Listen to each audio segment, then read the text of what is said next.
자, 먼저 본문 말씀부터 보고 시작하도록 그렇게 하겠습니다. 본문 말씀은 창세기 8장. 말씀 내용들은 너무나 잘 알고 있기 때문에 22절만 같이 보도록 하겠습니다.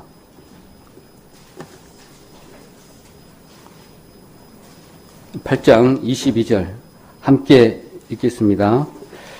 땅이 있을 동안에는 심음과 거둠과 추위와 더위와 여름과 겨울과 낮과 밤이 쉬지 아니하리라.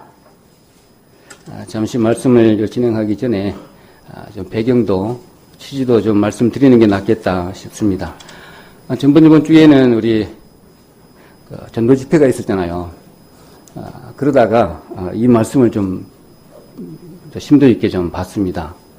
목사님께서 말씀하실 때 이걸 좀 중점적으로 이야기를 했는데 노아에게 좀 이렇게 필이 꽂혔어요. 그래서 전번 주에 제가 좀 해야 되는데 이렇게 좀 상황이 여의치 않아서 목사님하고 좀 이렇게 순서를 좀 바뀌었는데 좀 지연이 됐잖아요.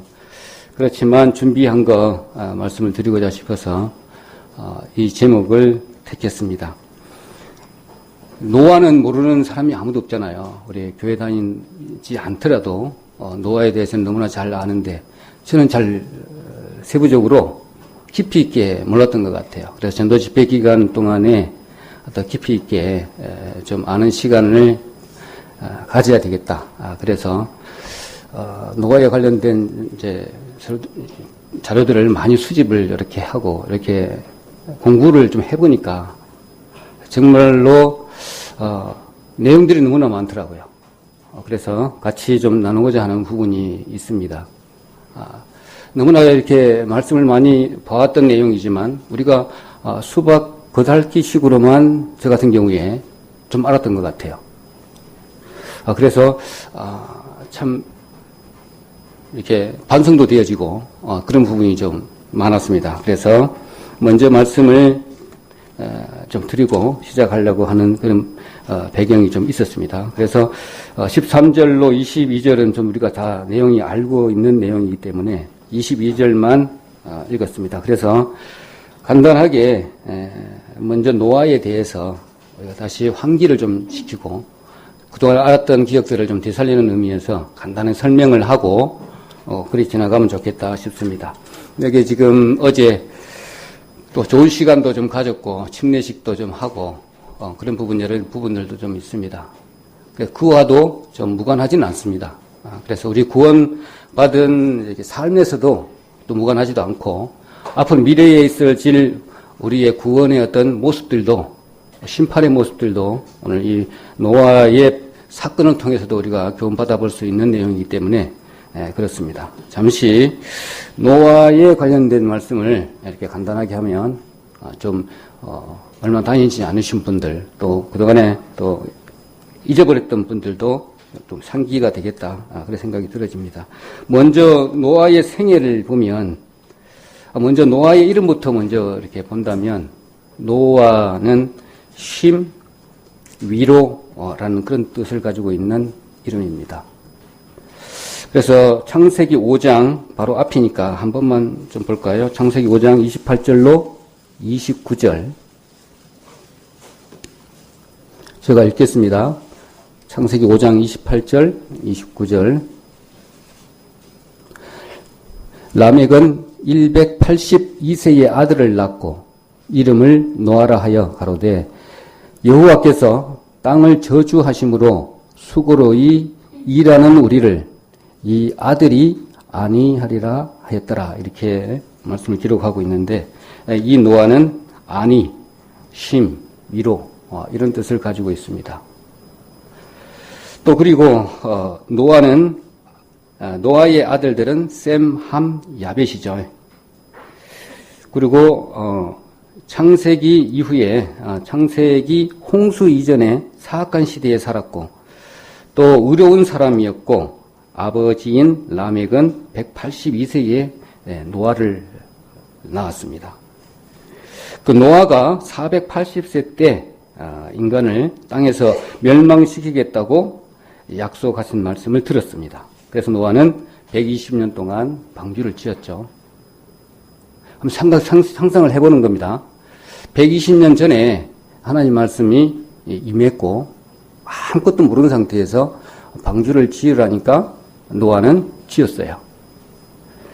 그 사람의 성격을 보면 의로운 사람이었고 또 하나님과 동행했다. 이런 걸 좀 이렇게 배경을 이렇게 깔고 이렇게 좀 들으면 좋겠습니다. 그리고 난 이후에 그 무지개 언약을 세우셨고 또 여러 가지 상황 가운데서도 묵묵히 순종하는 삶을 이렇게 사는 부분들이 노아를 통해서 이렇게 볼 수가 있습니다. 그리고 노아를 좀 보면 항상 말씀을 받고 움직였어요. 자기 뜻대로 움직이지는 절대로 안 했다.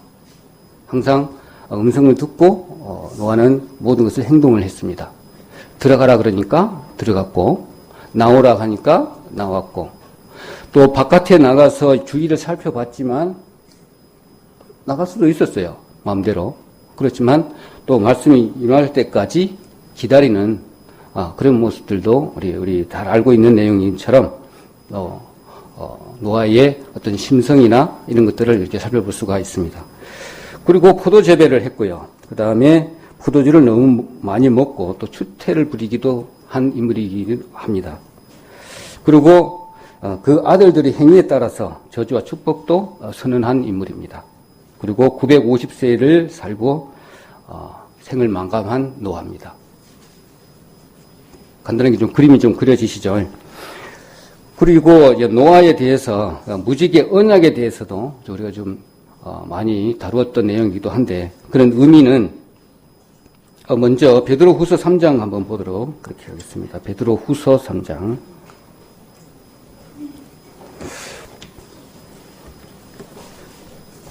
베드로후서 3장 3절로 7절. 이건 제가 읽도록 하겠습니다. 노아의 사건을 통해서 주시는 의미입니다. 먼저 이것을 알지니 말세에 기동하는 자들이 와서 자기의 정력을 쫓아 행하며 기동하여 가로되 주의 강림하신다는 약속이 어디 있느뇨? 조상들이 후로부터 만물이 처음 창조할 때와 같이 그냥 있다 하니 이는 하늘이 옛적부터 있는 것과 땅이 물에서 나와 물로 성립한 것도 하나님의 말씀으로 된 것을 저희가 앞으로 잊으려 함이로다. 이렇게 말씀을 했습니다. 자, 이 부분들도 보면 7절까지 쭉 있지만 심판에 관련된 말씀입니다. 동일하게. 그래서 노아의 사건을 두고 우리가 교훈받아야 될 부분, 그 의미를 본다면 먼저는 심판자이심을 보여주는 의미입니다. 두 번째로는 또 언약으로 무지개를 주셨는데 세상을 홍수로 멸망시키지 아니하시겠다 약속하시는 분이잖아요. 두 번째로 봤을 때 그런 부분들도 우리 생각해 볼 수가 있고 심판자이다. 그 다음에 언약을 맺으시고 또 멸망하시는 분이시다. 라는 부분도 알 수가 있습니다. 그래서 세 번째로는 베드로 전서 한번 보겠습니다. 베드로 전서 앞으로 좀 조금만 넘겨서 베드로 전서 3장 17절. 이거는 21절만 한번 보도록 하겠습니다. 21절. 물은 예수 그리스도의 부활하심으로 말미암아 이제 너희를 구원하는 편이 곧 세례라. 육체의 더러운 것을 제하여 버림이 아니요 오직 선한 양심이 하나님을 향하여 찾아가는 것이라. 이렇게 말씀을 했습니다. 자, 조금 이게 일단 결론을 먼저 말씀을 좀 드리겠습니다. 그러면 좋겠다 싶어요. 금방 배경을 좀 이렇게 말씀을 좀 드렸고, 그 다음에 이제 내가 좀 노아가 되어 보는 겁니다. 그래서 최초의 인간을 만드시고 하나님께서 인간 지으심을 한탄하시고 물로서 심판을 완전히 하고 놓고 난 다음에 8명만 살아남았습니다.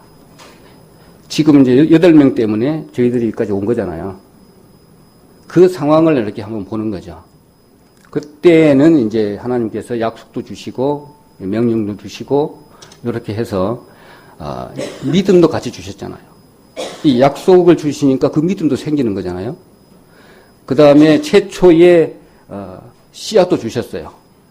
아담과 하와에게 생육하고 번성하라고 했고, 또 제2차 이제 노아에게 생육하고 번성하라는 걸 주면서 씨앗, 이게 믿음의 씨앗도 같이 부러졌고요. 그 다음에 생명의 씨앗도 같이 부러진 겁니다. 이것은 점점 자라가는 거잖아요. 그래서 이제 쭉 하나하나 좀 살펴볼 텐데, 우리가 좀 같이 이렇게 좀 생각해보고, 좀 반성해보고, 저 자신을 좀 돌아봐야 될 사항들이 뭔지, 이렇게 한번 각각의 신앙을 돌아보고, 그것을 내 삶에, 내 신앙생활에 접목시키면 좋겠다. 이런 생각을 해봅니다. 아니, 마지막에 결론 내려버리면 앞의 내용들을 이렇게 연관 지을 수가 없기 때문에, 그래서 먼저 이렇게 말씀을 드립니다. 뭐냐면, 완전 폐허된 상태예요. 우리가 잘 최고의 재앙은 물재앙이라고 이렇게 알고 있는데, 노아는 그동안에 1년 동안에, 이렇게 1년 동안이죠. 1년 10일 뭐 이렇게 되지만, 1년 동안에 하나님의 말씀을 준행하고 난 다음에 방주에 타고 나서, 하나님 말씀대로 쭉 1년 동안, 거의 불도 없었을 거잖아요. 암흑적인 그런 방주 생활을 하고 난 이후에 밖에 나온 지금 그 상황이에요. 밖에 나왔습니다. 최고로 이제 암흑 상태에서 나온 상태에서 이제 각각의 씨앗을 뿌리는 이제 그런 행위죠. 하나님께서 지금 새로 시작하신 거잖아요. 그런 의미. 우리가 막 구원받고 난 이후에 우리가 시작하는 그 단계입니다. 그럼 각각의 이런 모습도 있을 거예요. 저 같은 경우에는 구원받고 나서 얼마나 기분이 좋은지 몰라요. 완전히 황홀한 상태였어요. 바람을 이렇게 걸어가도 이게 내가 걷는 건지 아니면 물 위로 다니는 건지 너무너무나 가벼웠어요. 늘 충만했어요. 그리고 이제 좀 지나니까 이제 어떻습니까? 하나님 조금 이제 알게 되고 그렇게 하고 나니까는 이제 더 힘든 부분들이 이제 그때부터 나타나요. 제가 먼저 개혁적인 걸 얘기를, 저 개인적인 간증을 통해서 이렇게 말씀을 드린다면, 방주에 이렇게 딱 타는 거는 너무너무나 쉬워요. 구원받는 어떤 과정이라고 볼 수가 있잖아요. 근데 이제, 타고 난 다음에는 모든 하나님의 말씀을 듣고 다 먹을 것도 준비하고 각각 쌍쌍이 동물들도 다 태웠어요. 다 태우고 나니까 갑자기 비가 오는 겁니다. 예상이나 했겠어요? 아무것도 모르는 상태에서 방주에 탔어요. 지으라니까 지었어요. 뭐의 용도인지도 모르겠고. 우리도 구원도 그래요. 어디 하나님을 알고 뭐 성경을 알고 믿었어요? 아니거든요. 몇 구절 하나님의 은혜에 하나님이 우리를 인간들을 인생을 사랑의 대상으로 지어서 반려자로 내준 신부로 영원히 사랑의 짝으로 만들어 주신 과정을 알고 하나님이 콜 하니까 내가 오케이 한 거란 말이죠. 그 위에 이제 그 삶고 그 사랑의 관계에 있어서는 방주 안에의 삶이잖아요. 얼마나 힘들어요. 깜깜합니다. 먹을 것도 챙길 수도 먹을 수도 없어요. 힘들어요. 어두워요. 그렇지만 그 안에는 무엇보다 바깥 세상보다 안전한 장소고 하나님께서 보호하시고 권념하셨다 그랬잖아요. 보살피고 이렇게 생각을 하셨다. 그렇게 표현을 했습니다. 방주 안에 있는 삶이 그렇다는 거죠.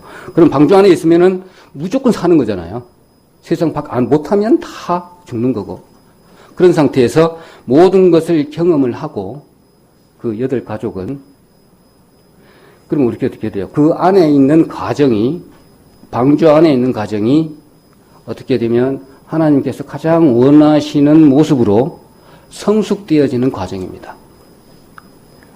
모난 부분도 이 안에서 다 이렇게 깎아지고 그 다음에 옛 습성, 옛 문화, 나의 성질, 기타 등등 방주 그 어두운 삶 안에서 모든 것이 내려지는 과정이죠. 그러니까 노아가 이렇게 봤을 때, 여러 가지 부분들이 많이 있었지 않겠습니까? 하나님 말씀대로 우리 전파를 했지만, 그 가정에서, 어두운 부분에서, 그 안에서 생활했기 때문에, 하나님이 손 만져야 될 부분들이 너무너무나 많았을 거라고요. 그 안에서, 외부에 이루어지는 상황들도 보고, 그동안에 하나님께서 명령했던 것들 준행하고 하는 과정에, 아마 완벽한 어느 부분까지는 못 가더라도 하나님의 인도하심을 충분히 받고 성숙한 모습으로 하나님 말씀을 준행해서 문을 열고 나온 거죠. 그러니까 우리는 마찬가지로 구원받고 난 이후로는 말씀으로 그 기간 동안 어느 1년 동안 내지는 일정한 기간 동안에 하나님이 콜할 때까지 음성이 들릴 때까지 말씀으로 충분하게 어떻게 다스림을 받아야 돼요.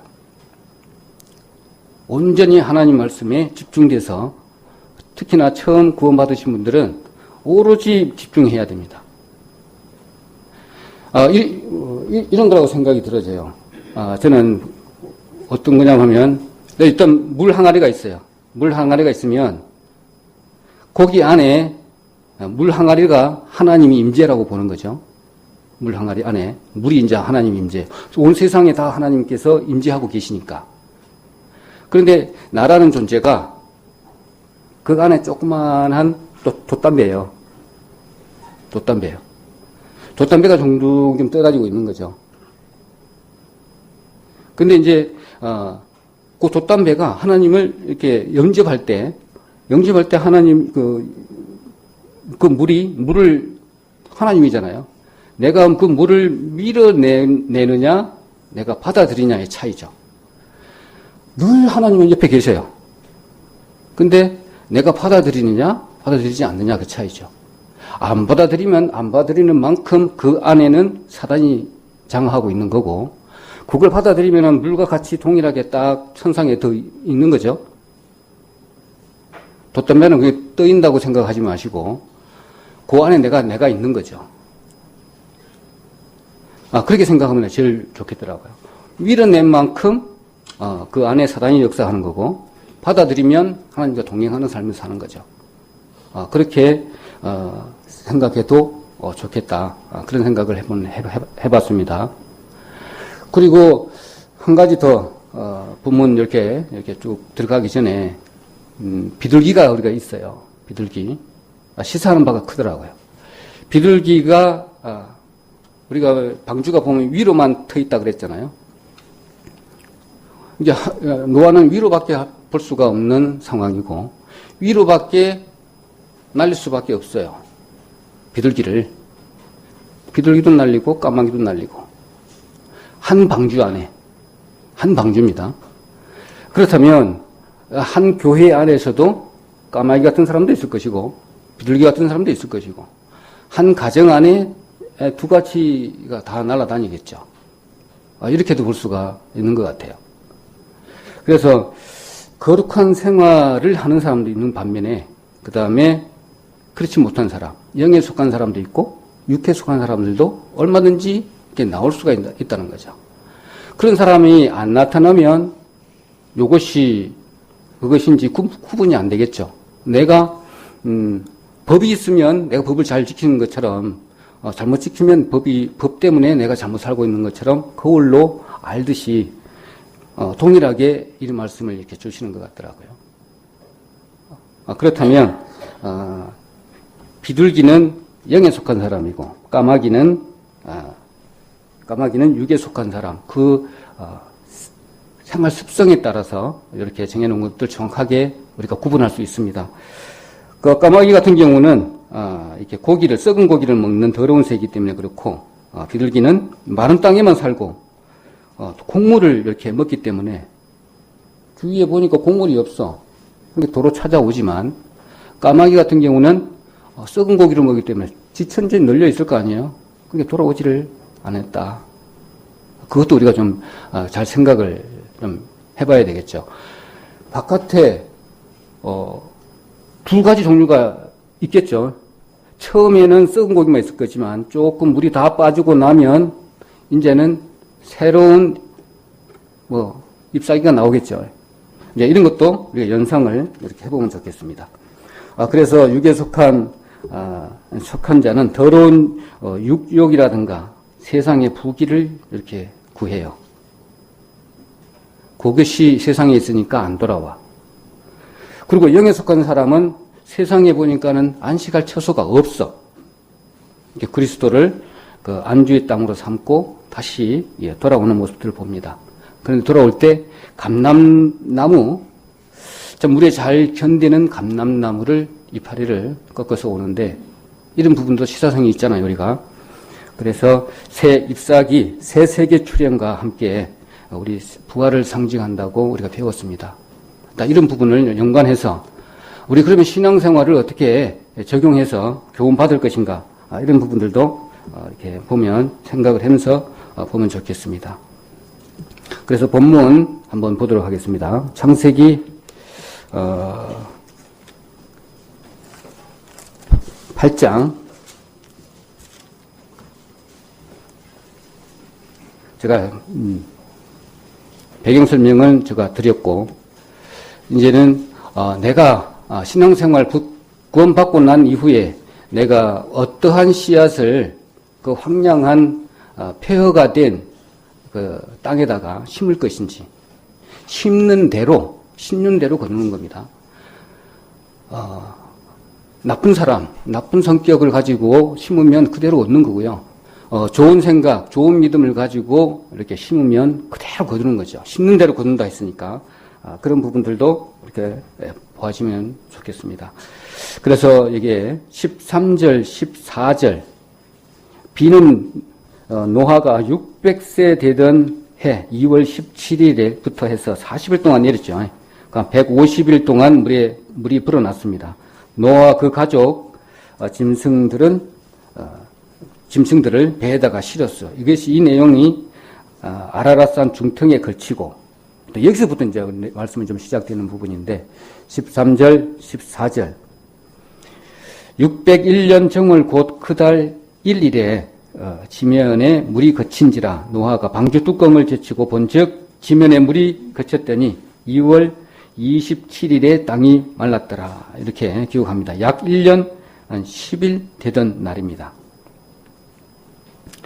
또 그리고 노아의 방주 사건은 우리의 구원 사건과 너무 비슷하다고 아까 말씀을 드렸잖아요. 그래서 구원만 아니라 미래의 대심판에도 관계가 있다. 그렇게 말씀을 드렸습니다. 그래서 좀 이렇게 생각을 해보는 것이죠. 그래서 구원의 이 완성은 이렇게 그 방주에서 나오는 그런 과정이 될 수가 있습니다. 뭐냐면 그냥 나오면 다가 아니고 그 방주에만 타면 다가 아니고 방주에서 타서 다스림을 받아야 되잖아요. 하나님 가장 원하시는 신부의 모습으로 우리가 다듬어져야 돼요. 깜깜한 어두움에서 이스라엘 민족이 광야에서 광야 학교에서 다녔던 것처럼 또 우리도 마찬가지로 세상에서 얼마나 또 연단을 받아야 됩니까? 세상의 유혹에서 다 뿌리쳐야 되고 이런 부분들이 있는데 그와 마찬가지로 노아의 방주 안에서 하나님과의 이렇게 대면했을 때 꺼리낌이 없을 정도로 이렇게 다듬어져야 되겠죠. 그러고 나서 세상에서 나와서 이제 심기 시작해야 돼요. 하나님이 맨 처음에 노아 창세기 때 번성하라고 명령했던 것처럼 두 번째 다시 그와 같은 명령이 준행되어야 되잖아요.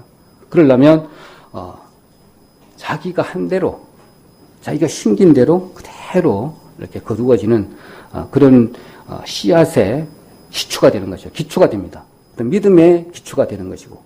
그리고 쭉쭉쭉쭉 지나가다가 이제 아브라함 때에서는 믿음의 조상이 나타나고 이런 부분들도 우리가 기억할 수 있는데, 노아의 방주를 통해서 우리 신앙을 이렇게 돌아보는데 충분하다, 이렇게 생각이 들어집니다. 어제 세 분이 침례 행사를 이렇게 가졌습니다. 참 너무 기쁘더라고요. 보니까 또 진지하게 이렇게 행하는 그런 모습들도 봤고, 정말로 요 마찬가지로 물속에서 다 죽었잖아요. 방주처럼. 그리스도를 타지 않는 사람은 다 죽었습니다. 다 죽을 겁니다. 방주에 들어가지 않는 사람들은 다 죽을 거예요.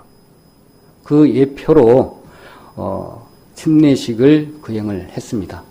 그렇다면 이제 그 황량한 부분에서 나의 생명을, 새 생명을 이제 심어야 되겠죠. 믿음의 부분들도 심고, 나의 더러운 옛 생각들은 방주 안에서 싹 없애버리고 새로운 모습으로 또 새 생명 가운데 우리가 이렇게 살아야 되기 때문에 그런 씨앗들을 하나씩 하나씩 심어야 되겠죠. 이제 심는 대로 거두는 거기 때문에 그렇습니다. 그래서 우리 옛날에 해왔던 그런 생각들 얼마나 많습니까? 우리 조상들이 해왔던 것들, 또 제일 중요한 거는 이거 같아요. 내가 느끼지 못하는 무의식 중에 행했던 행동들, 또 말들, 노아의 방주 시간 동안에, 그 안에 동안에 완전히 없애줘야 돼요. 지금 우리는 마찬가지로 구원받고 난 이후에 일정한 기간 동안에는 집중적으로 해서 그런 부분들을 없애줘야 돼요. 그러고 나면 하나님께서 나와라 한다 이 말이죠. 우리는 방주에서 나와라 하는 주님의 음성을 들어야 돼요. 그 기간 동안에는 정말로 뼈를 깎는, 노아처럼 정말로 어두운 가운데 묵묵히 순종하는 법을 이렇게 배워야 되겠죠. 120년 동안에 8명이서 지었는지 그런 잘 기록은 없지만 120년 동안에 지었어요. 얼마나 고통스럽겠습니까? 들어가라 그러니까 또 들어갔어. 1년 동안에 그 어마어마한 위험 속에서도 견뎠어요. 그렇지만 또 이렇게 물이 다 거치고 까마귀도 보내고 비둘기도 보내보니까 다 말랐던 것도 확인했어. 그럼 나갈 수도 있잖아요. 그렇지만 또 기다려요. 그리고 하나님이 콜하고 나와라 그러니까 한 번도 빠짐없이 다 끌고 나왔다 그랬잖아요. 다 끌고 나왔어요. 자, 그런 믿음의 그 노아를 보니까 하지만 나는 그렇게 하고 있는가 이렇게 판단을 하고 이렇게 뒤돌아보니까 너무나 부족한 부분이 너무나 많더라고요. 아직도 그렇구나. 그런 것들이 반성이 되어지고 나는 그런 과정을 좀 안 겪었구나. 그런 생각을 많이 해봅니다. 그래서 멀리 떨어져 있으니까 이런 과정이 아닌가. 그런 생각도 이렇게 해봅니다. 그래서 이것이 하나님의 어떤 인도하심이고 어떤 징계고 또 사랑의 회초리고 또 여러 가지로 이렇게 표현을 할 수가 있을 겁니다. 저 같은 경우에 그런 부분 아직 모난 부분이 많이 있기 때문에 이런 것도 허락하는 것도 주님의 은혜고 또 이것을 잘 견뎌야 되겠죠. 그러고 나면 하나님 더 큰 복으로 항상 복을 주시잖아요. 마지막에는 이 복으로 이렇게 화답해 주실 것이라 믿기 때문에 또 요것만 믿는 게 아니잖아요. 우리는 또 미래에 약속된 말씀들을 믿기 때문에 넉넉히 이긴다 하고 우리는 믿기 때문에 이것도 담대히 이길 수 있잖아요. 고린도전서 10장 13절처럼 사람에게 이게 시험 당할 만큼만 허락하시기 때문에 우리가 넉넉히 이렇게 이런 부분들도 이겨나가실 줄 압니다. 각각의 성도님들 처해져 있는 그 상황들은 다 틀려요. 아마 그 무게로 봤을 때는 본인이 느끼는 거는 다 비슷할 거예요. 그렇지만 바깥에서 외부에서 봤을 때는 조금 차이는 있을 수는 있어요. 근데 그 무게는 다 무겁고 힘든 그런 부분이라 생각이 들고 없는 분은 한 사람도 없을 것이라 이렇게 생각이 들어집니다. 주님께서 이렇게 만지셔가는 방주의 아내의 어떤 삶이라고 여겨지고 반드시 하나님께서는 빠르게 좀 성숙돼서 빨리 좀 나와라 그 하시는 음성이 계속 들리는 것 같아요. 자, 그렇게 저는 이 말씀을 받습니다. 그래서 제일로 반가운, 제일로 희망적인 부분은 뭐냐면 약속의 말씀을 듣고 주님께서 원하시는 그 은혜의 복음 말씀을 듣고 이것이 어떻게 누가 구원받았는지 모르잖아요. 그런데 주님께서는 이 생명책에 기록되어 있다는 이게 우리의 보증이잖아요. 거의. 이것이 없다라면. 그래서 저는 에베소서 2장 한번 보도록 하겠습니다. 에베소서 2장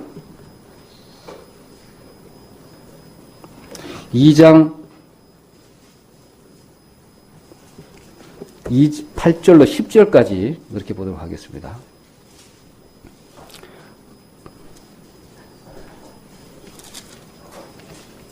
에베소서 2장 8절로 10절까지. 보통 8, 9절만 하는데 10절까지 같이 보도록 하겠습니다.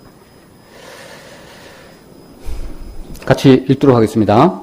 너희가 그 은혜를 인하여 믿음으로 말미암아 구원을 얻었나니 이것이 너희에게서 난 것이 아니요 하나님의 선물이라.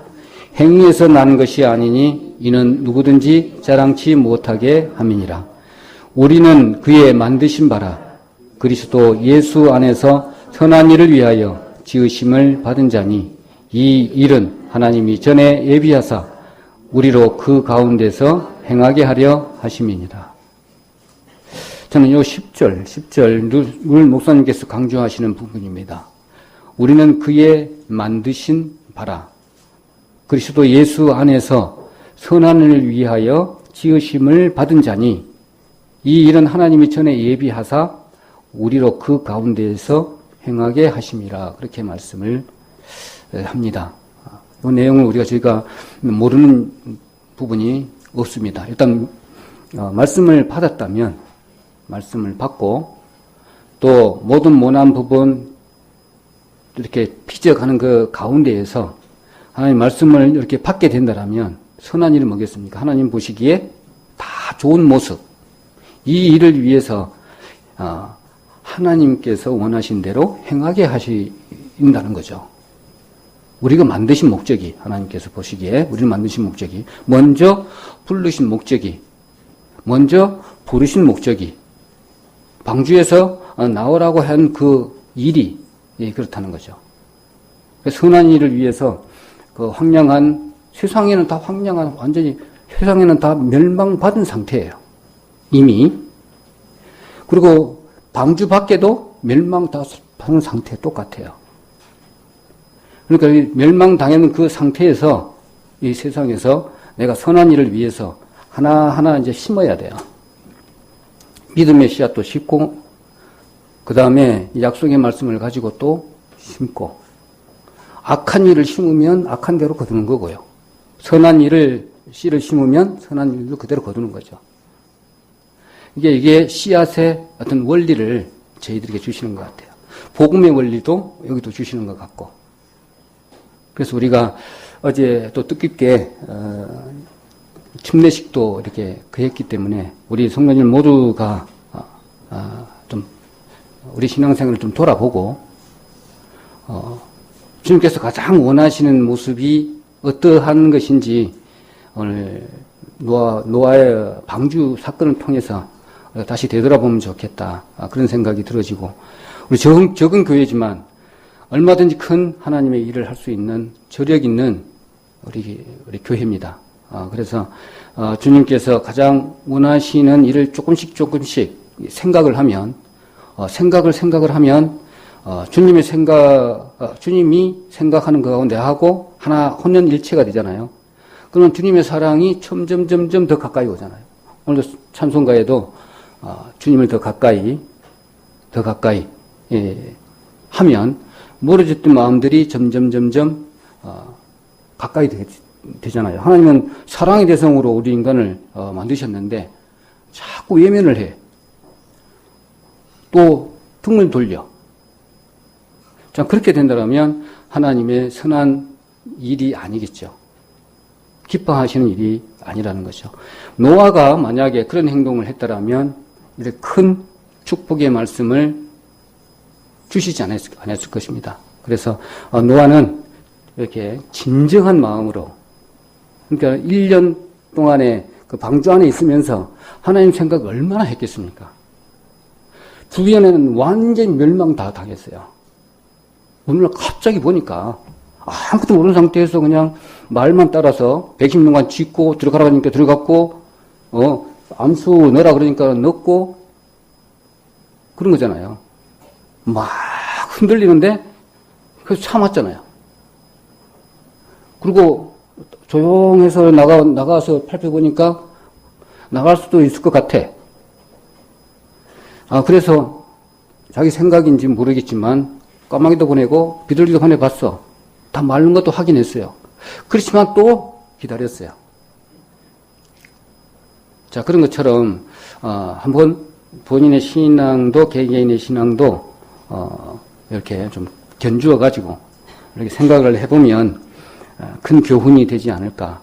그런 생각을 해봅니다. 아까 서두에 말씀을 드렸지만, 무의식 중에 저희가, 내가 행동들이 정말 하나님이 기뻐하시는 제사일까? 이겁니다. 자, 마지막으로, 좀 다른 문제는 제사 부분입니다. 딱 나와서, 노아가 했던 행동입니다. 이거는, 우리가 잘 아시는 것처럼 8장 본문 한번 보도록 하겠습니다. 창세기 8장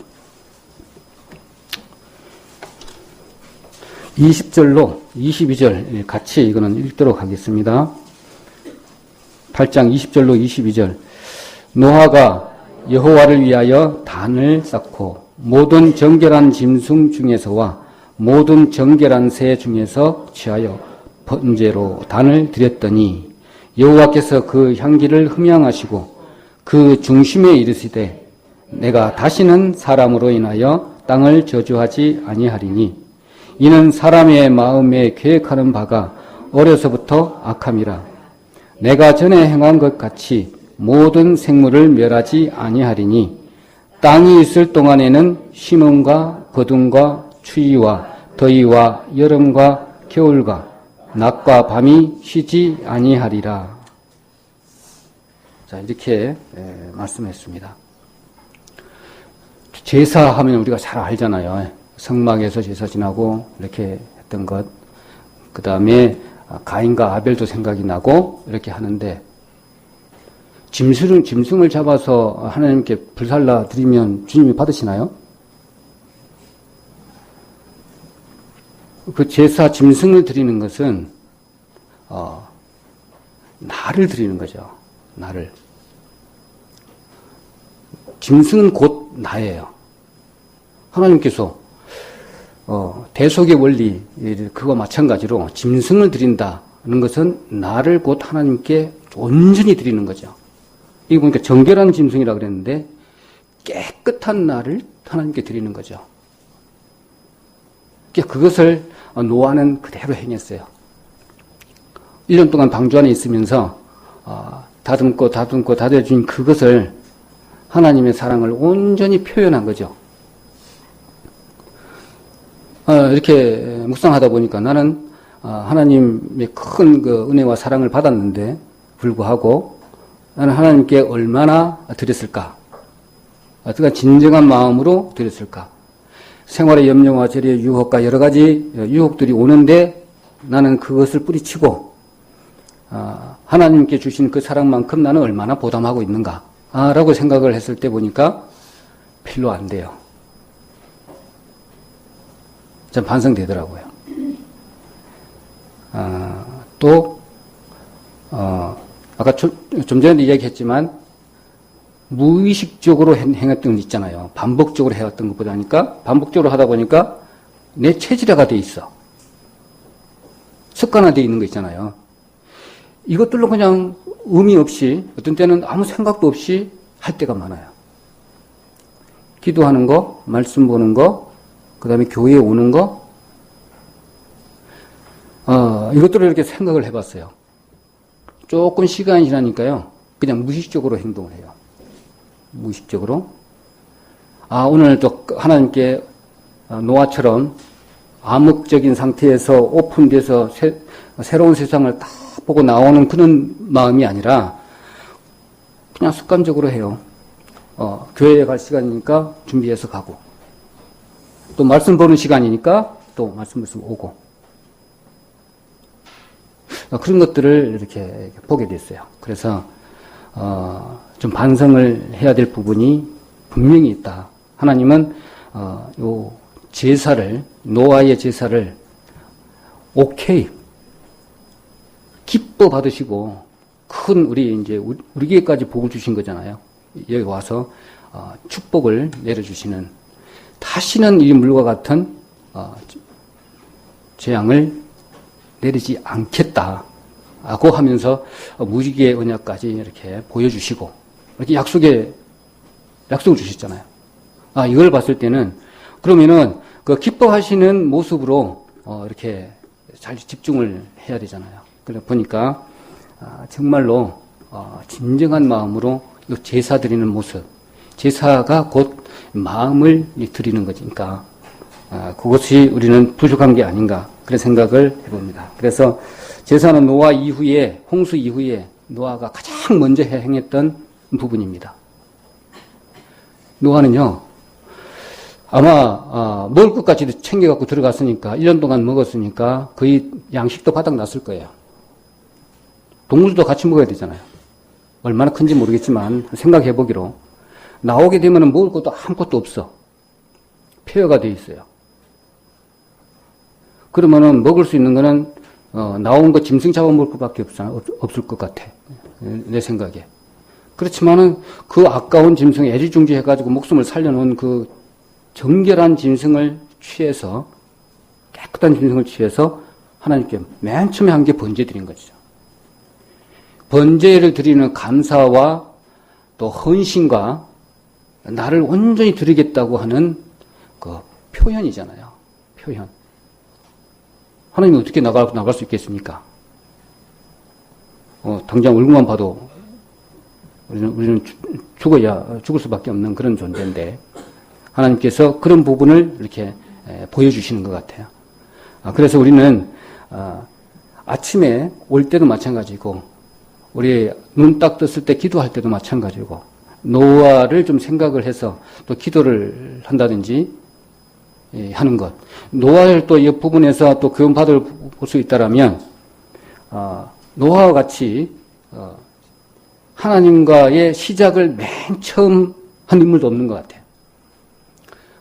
인류의 시작이잖아요. 두 번째 시작이잖아요. 두 번째 시작에 맨 처음에 한 게 하나님께 예배를 드린 거잖아요. 그래서 예배의 중요성은 정말로 중요한 것 같아요. 우리의 허락된 시작과 종점이라고 한다면 하루하루잖아요. 하루 시작할 때 주님과 함께 시작하는 것이 가장 바르게 시작하는 거죠. 그렇게 생각이 들으시더라고요. 그래서 눈 딱 뜨면 내가 방주에서 나왔구나 생각을 하고 하나님께 기도하는 게 된다면 이렇게 간절한 마음으로 하나님께 가장 기뻐하시는 예배가 아닌가. 그렇게 시작한다면 더 나을 거겠다. 그런 생각을 이렇게 해봤습니다. 그래서 제사의 모습을 본다라면 우리가 가인과 아벨의 제사도 이렇게 생각할 수가 있습니다. 그래서 하나님께서는 그 감사와 찬양을 하나님께 올려드리는 그 산 예배를 드리면 그 예배를 받으신다는 거죠.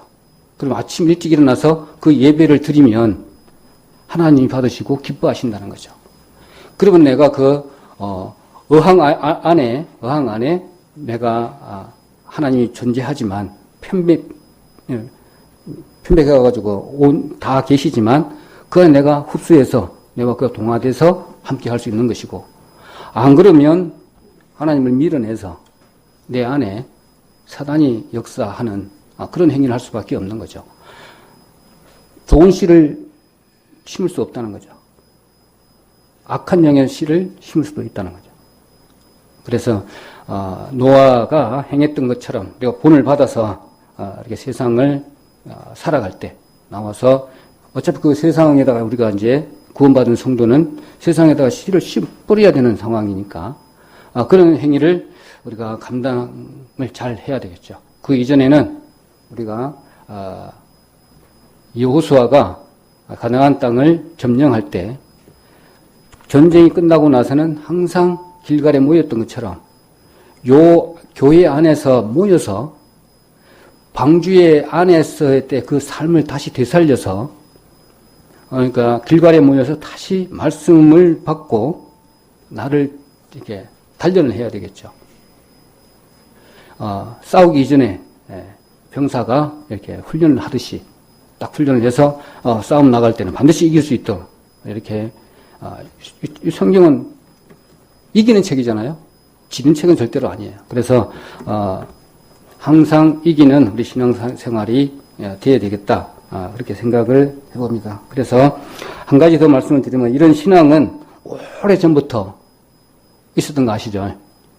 에레미야 6장 한번 보겠습니다. 에레미야 6장. 에레미야 6장 16절 보면 이런 신앙이 그냥 최근에 있었던 것이 아니라 아주 오랫동안 오래전에 있었던 말씀입니다. 에레미야 6장 6장 16절 한 구절만 보도록 하겠습니다. 선한 길로 행치 아니하다고 하는 경고의 말씀이기도 합니다. 같이 한번 읽어볼까요? 여호와께서 이같이 말씀하시되 너희는 길에 서서 보며 옛적 길 곧 선한 길이 어디인지 알아보고 그리로 행하라. 너희 심령이 평강을 얻으리라 하나 그들의 대답이 우리는 그리로 행치 않겠노라 하였으며. 옛날에 다 했던 길입니다. 했던 예배의 모습들이고 이런데 이렇게 하라고 그러는데 그게 안 해요. 시간이 흘렀다는 거죠. 이제 다른 것들이 이제 나를 차지하고 나를 주장해 갔다는 그런 말씀이기도 합니다. 정말로 제2의 시작인 노아 사건 이후 어떻게 시작했는지 항상 우리가 문제가 생겼다면 항상 시작으로 가면 돼요. 시작하는 부분을 가면 그 답을 빨리 찾을 수가 있어요. 중간에서 이렇게 실타래를 풀라 그러면 정말 힘든 거 아시죠? 안 풀립니다. 더 엉켜버립니다. 그래서 맨 처음 시작했던 것이 어딘지를 가게 되면 더 빨리 그 길을 찾을 수 있다는 것도 우리가 알 수가 있습니다. 그래서 하나님께서 노아가 드리는 그 제사 흠양하셨다 이렇게 말씀을 하셨는데 그 모습이 어떻게 드렸냐면 경건함과 의로움으로 드렸다는 거죠. 우리 목사님께서 항상 말씀드렸던 경건은 무슨 얘기인지 아시고 의로움도 무슨지 아시잖아요. 이 복음의 메시지잖아요. 그런 것들로 하나님께 예배를 드리니까 너무너무나 기뻐하시고 복을 주신 그런 내용입니다. 그래서 아까 말씀드렸지만 노아가 동물을 드린 것, 자신을 드린 것이고 정결한 짐승은 나를 정결하게 해서 그냥 드린 게 아니잖아요. 1년 동안 갈고 닦고 이렇게 다 했을 거 아니에요. 그리고 완벽한 모습으로 다 준비하고 요 제사를 드린 거예요. 그냥 제사 드리는 게 아니고 120년 동안 방주를 지으라 하니까 지었고 들어가라니까 들어가고 나오라 하니까 나오고 난 다음에 하나님 말씀을 다 준행하고 나서 그 다음에 요 번제를 제사를 드린 겁니다. 그래서 성령의 음성을 좀 세밀하게 듣고 또 그 말씀대로 준행을 탁 하고 난 다음에 이제 세상에 나가서 말씀대로 산 제사를, 영적 예배를 이렇게 드리면 하나님께 그것을 받으시고 구하지도 않았던 나머지 부분들도 먼저 그의 나라와 그의 의를 구하라. 그리하면 내 모든 것을 더해 주시라고 한 말씀들을 그대로 이루어 주시겠죠. 그런데 앞에 거는 아무것도 안 해. 근데 뒤에 거를 바래. 또 바라지도 않아. 이런 모습들도 저에게 있더라고요. 그래서 다 준행하고 나서 하나님 나 이것도 다 했습니다. 이것쯤은 주셔도 되지 않습니까? 이런 마음적으로도 고백할 수 있을 정도로 앞에 일을 다 준행해야 되겠죠. 이런 부분들도 한번 생각을 이렇게 해봤습니다. 그래서 하나님은 사랑의 하나님이시기 때문에 당신을 사랑하시기를 원하고요. 그 다음에 사랑하실 때 경외심을 좀 갖기를 원하시고 또 우려운 것을 또 챙기기를 또 원하시는 그런 품성을 우리가 잘 알고 있기 때문에 그렇습니다. 그런 조그마한 그런 부분들이 시련이 올 때 하나님의 사랑의 손길인지를 우리는 잘 알고 있어요. 기쁨으로 잘 받아야 될 줄도 압니다.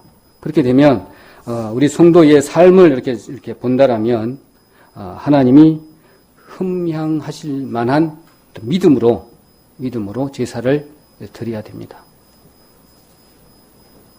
믿음으로 드려야 되겠죠. 그걸 좀 이렇게 묵상을 해보는 것도 좋겠다 싶습니다. 마음의 중심을 보시는 하나님이시기 때문에 그 중심에 온전하게 하나님을 사랑하는 모습으로 이렇게 흐는가, 그걸 봐야 되겠죠. 그 사랑을 그 사랑도 내가 갖는 게 아니잖아요. 하나님 주신 거기 때문에 주신 그 사랑을 갖고 그 사랑을 그대로 표현을 해야 되겠죠. 예를 든다면 성도의 얼굴을 본다든지 아니면 사람의 눈치를 본다든지 나의 어떤 자존심이 좀 걸려서 그걸 못한다든지 이거는 아니겠죠. 온전한 하나님이 주신 그 사랑 주님께서 한 분만으로 충분할 수 있는 그 사랑. 좀 부족하다면 부족한 것을 또 하나님께 구해야 되겠죠. 그렇게 해서 하나님께 온전히 드리는 그것이 주님께서 가장 기뻐하시는 제사다. 이렇게 생각이 들어집니다. 그리고 하나님이 주시는 그 제사 있잖아요. 제사에 대해서 좀 본다라면 분명한 것은 그 아담과 하와 때 그 죄를 다 회복시켜 준 것은 아니잖아요. 심판은 그대로 있는데 그 마지막 심판 때까지 물 심판을 보류하신 거잖아요. 심판을 보류하신 거예요. 그때 노아의 홍수 때 다 해결했으면 우리 마음 내에 이렇게 더러운 것이 남아있을 이유가 없잖아요. 그 심판만, 물 심판만 이렇게 없애준 거잖아요. 그렇게 본다면,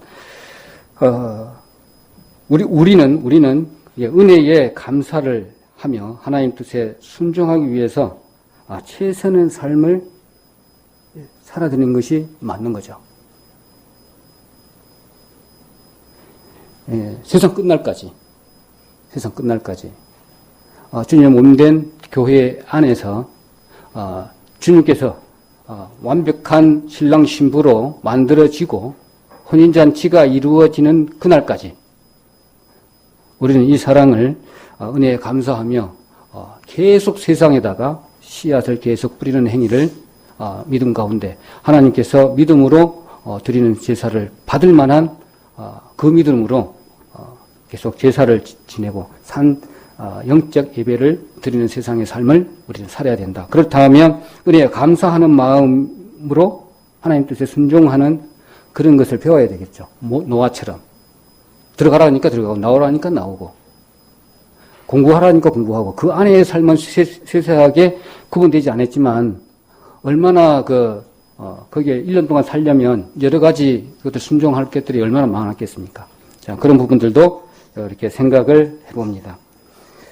그래서 이 부분들은 몸을 주님께서 화목제로 졌기 때문에 주님께서 화목도를 드렸기 때문에 우리는 그런 제사를 드릴 수 있는 자격이 주어진 것이고요.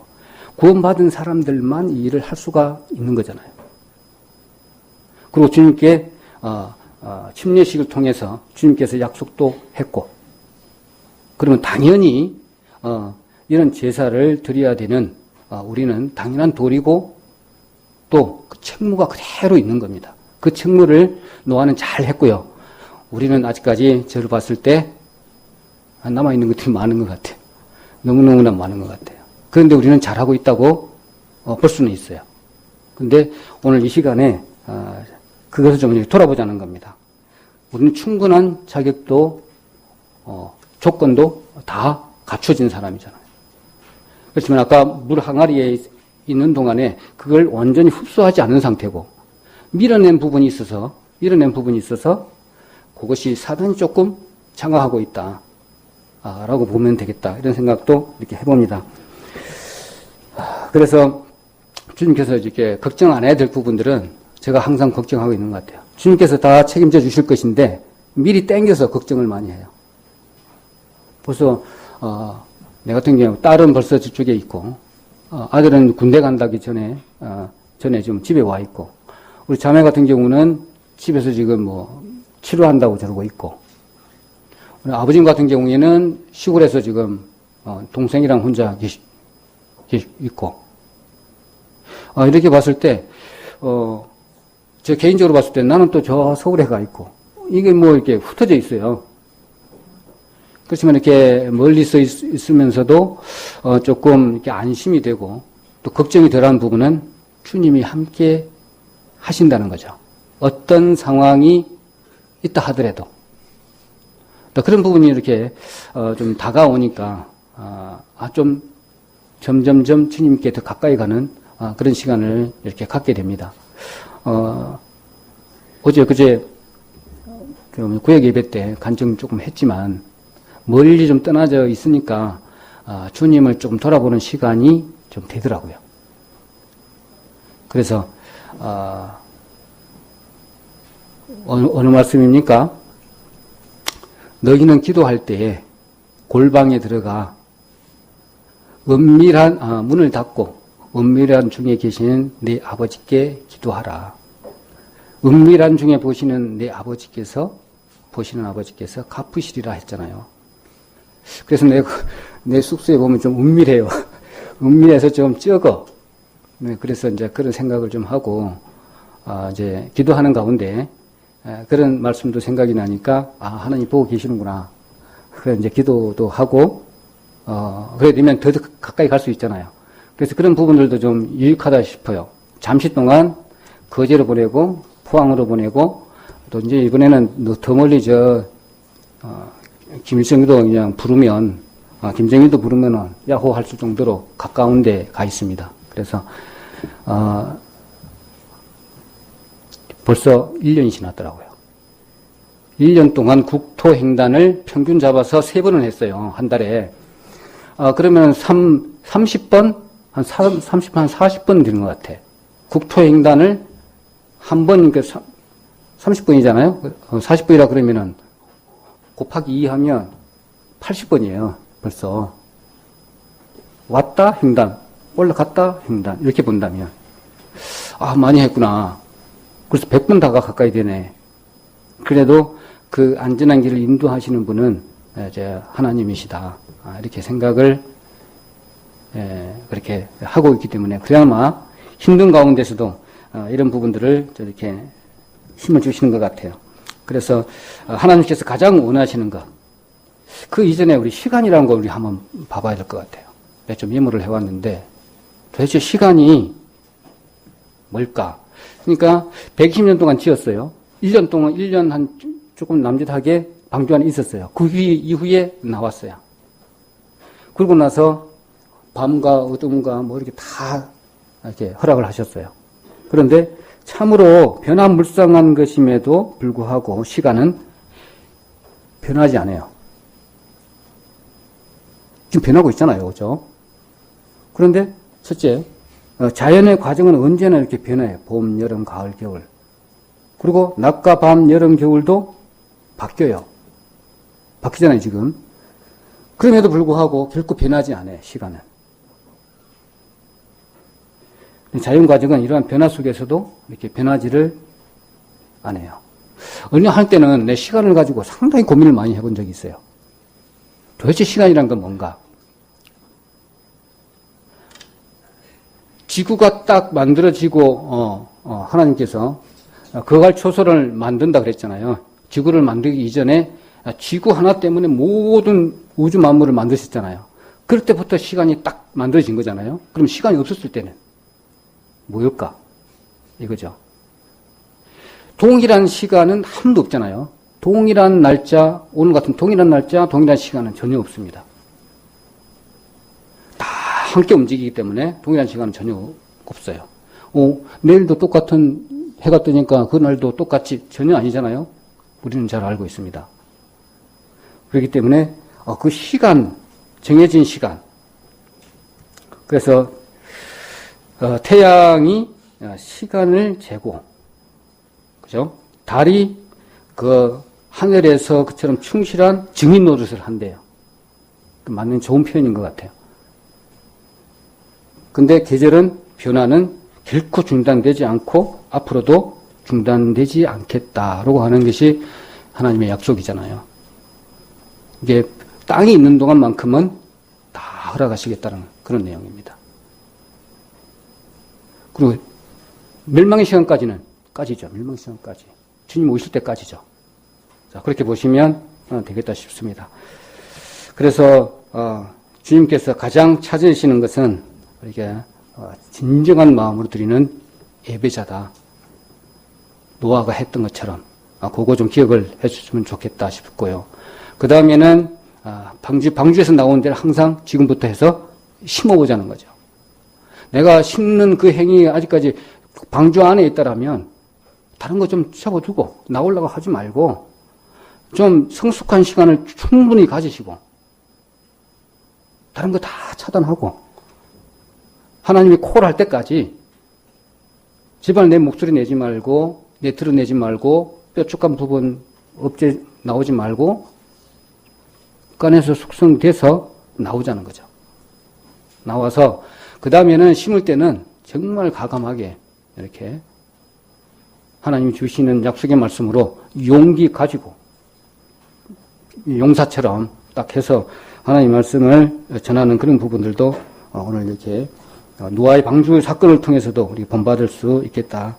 그런 부분을 생각이 듭니다. 자, 결론적으로 본다면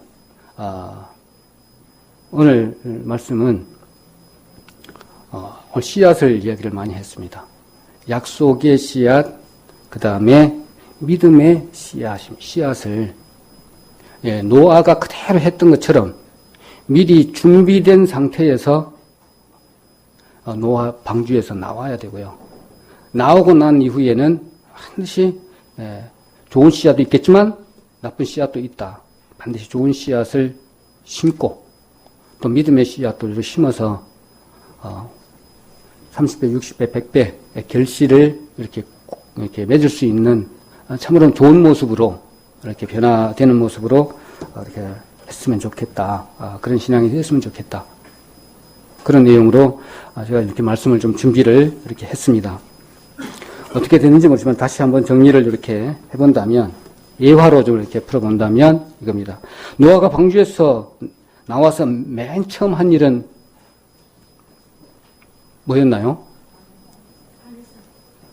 그렇죠. 단을 쌓아서 제사를 드리는 겁니다. 그것은 하나님이 주신 은혜의 감사의 표현입니다. 감사의 표현. 어떻게 다른 걸 드릴 수가 없잖아요. 나를 대신해서 짐승을 드리는 거죠. 근데 짐승도 그냥 짐승이 아니라 깨끗하고 정결한 짐승을 드리는 거죠. 그럼 그것은 뭐냐면 마음이라는 거죠. 마음. 깨끗한 마음, 사랑하는 마음, 그걸 드리는 거고요. 그러면 그것들은 그냥 눈치 봐서 드리는 게 아니고 자발적인 하나님의 사랑에서 드러나오는 그런 예배의 모습이다고 생각이 들어지고요. 그 다음에 예배를 받으시고 하나님께서 결심한 바가 있어요. 그것을 그렇게 드리니까 하나님이 막 너무 좋아갖고 다 받으셨어요. 받으니까는 약속을 주신 거잖아요. 그러니까 우리도 마찬가지요. 다 행하고 딱 드리면 하나님이 복을 주신다니까. 노아에게 주신 것처럼 그거 생각을 좀 해주시면 좋겠고, 그 다음 하나님께서 다시는 사람으로 인해서 땅을 저주하지 않기로 약속하신 이유가 있어요. 그게 뭘까요? 주님께서는 우리 인생을 다 아세요. 죄로 인해서 우리가 한번 망가진 인생이기 때문에 그 결과는 이렇게 기대할 수가 없어요. 그렇기 때문에 하나님께서 은혜로 하나님을 줄 수밖에 없는 거죠. 그러니까 그것들은 우리한테 있는 게 아니라 하나님한테만 있는 거예요. 그러니까 하나님께서 주셔야만 우리가 얻을 수 있는 거죠. 하나님의 은혜잖아요. 그것이 죄인을 구하기 위해서 인간 아닌 다른 방법을 택하셔서 하나님 자신이신 그분이 인간의 모습으로 오신 예수님이시잖아요. 그 예수님 아니면 이것을 권념하셨다 했잖아요. 이걸 해결할 수 있는 방법이 없어요. 그렇기 때문에 다른 방법을 찾을 수가 없어요. 다른 이로서는 구원을 얻을 수 없나니 천하 인간의 구원을 얻을 만한 다른 이름을 우리에게 주신 일이 없다고 하신 말씀처럼 하나님 자신이 이 해결을 안 하면 할 수 없는 거예요. 노아 아담과 하와 때 그것이 쭉 이어왔지만 노아였을 뿐은 이것까지는 해결이 안 된 거죠. 물심판만 안 하겠다 이 말이죠. 이게 계속 이어진 거잖아요. 이거는 세상 끝날 때 이루어지는 것들이죠. 그렇기 때문에 주님께서는 권념하시고 우리 인생들을 아까 보여주셨던 것처럼 노아가 행했던 것처럼 진정한 제사 곧 예배를 드렸던 것처럼 우리도 마찬가지로 하나님께서 은혜로 값 없이 의롭다 하심을 얻은 자 된 것처럼 예수님을 우리에게 보내주신 것이죠. 그것을 하나하나 이제 멸망당한 이 세상에서 씨를 이렇게 뿌려야 되는 우리의 당연한 책무와 의무가 아직 남겨져 있습니다. 이것으로 좀 정리를 좀 해봤습니다. 좀 이렇게 같이 은혜로운 시간으로 우리가 전도집회 이후 또 팀내식도 하고 이렇기 때문에 또 새로운 마음으로 또 새 생명을 구하는데 우리가 열심을 다해야 되겠다 싶습니다.